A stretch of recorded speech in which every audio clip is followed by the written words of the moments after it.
নমস্কার। আজ আমি বানাবো ডিম পোস্ত করে ডিমের কারি। পেঁয়াজ, কাঁচামরিচ, লবণ, হলুদ দিয়ে ডিমটাকে ভালো করে ফেটিয়ে নিয়েছি। এবারে আমি ডিমটা পোস্ত বানিয়ে নেব।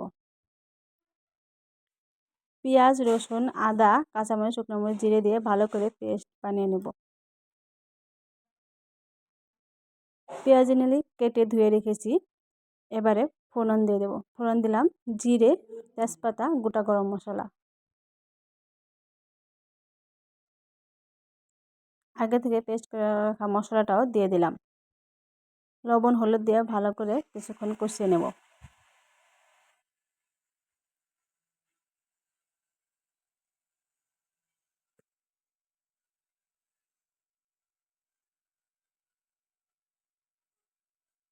আমার কষানি হয়ে গেছে।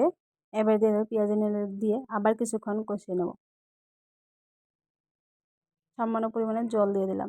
জল ফুটে গেছে, এবার দিয়ে দিলাম ডিমটা। হয়ে গেছে আমার। খুবই টেস্টি হয়, আপনারাও বানিয়ে খাবেন। আজ তবে আসি, নমস্কার।